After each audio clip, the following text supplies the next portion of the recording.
Abdul Hamid medical college আছে, সদর হাসপাতাল আছে। এগুলি একটু সাজায় নিতে পারলে মানুষ চিকিৎসা পাবে, মানুষ শিক্ষা পাবে।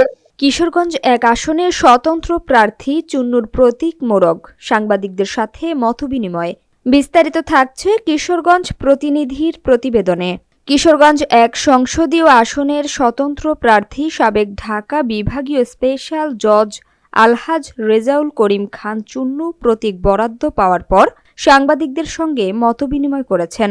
তার নির্বাচনী প্রতীক হচ্ছে মোরগ। সোমবার জেলা প্রশাসকের কার্যালয়ে নির্বাচন কমিশনের নির্ধারিত প্রতীক বরাদ্দ কার্যক্রম শেষে তিনি এ মতবিনিময় করেন। এ সময় তিনি বলেন, একজন বিচারক হিসেবে দীর্ঘদিন দায়িত্ব পালনকালে তিনি ন্যায় বিচার, সততা ও আইনের শাসন প্রতিষ্ঠায় কাজ করেছেন। নির্বাচন হলে সেই অভিজ্ঞতা কাজে লাগিয়ে কিশোরগঞ্জ এক আসনের সার্বিক উন্নয়ন, সুশাসন প্রতিষ্ঠা ও জনস্বার্থ সংরক্ষণে কাজ করবেন।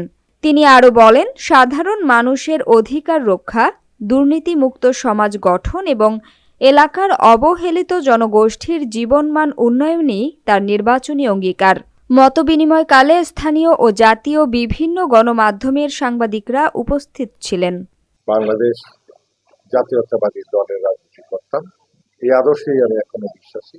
জীবনের শুরুতেই আমি বিচারকের দায়িত্ব পালন থেকে আমি একজন রাজনীতিবিদ হিসেবে ফিরে আসি।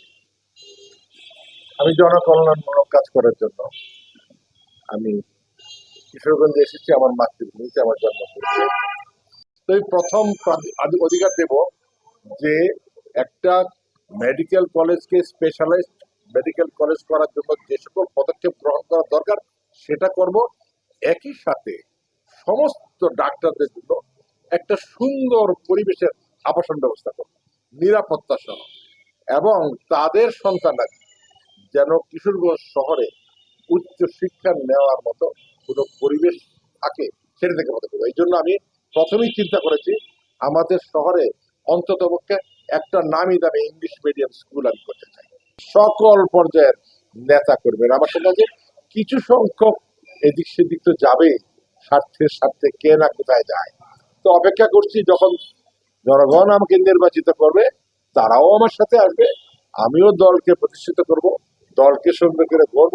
ওই সকল চাঁদাবাজ, দখলবাজ, ওই সকল লোকদের দলে হয়তো ঠাঁই হবে না, তাদেরকে আমরা পরিত্যাগ করব এবং ভালো লোক দিয়ে। যদি প্রশাসন এমন কোনো কাজ করে, কাউকে সহযোগিতা করে, তাহলে তার ধিকৃত হবে, জনগণ দ্বারা প্রত্যাখ্যাত হবে এবং তারা অতীতের ন্যায় একটা স্বৈর শাসন নামে প্রশাসন যারা আজকে বিভিন্ন মামলায় জর্জরিত হয়ে শাস্তির সম্মুখীন হচ্ছে, এদের পরিণতি তাই হবে।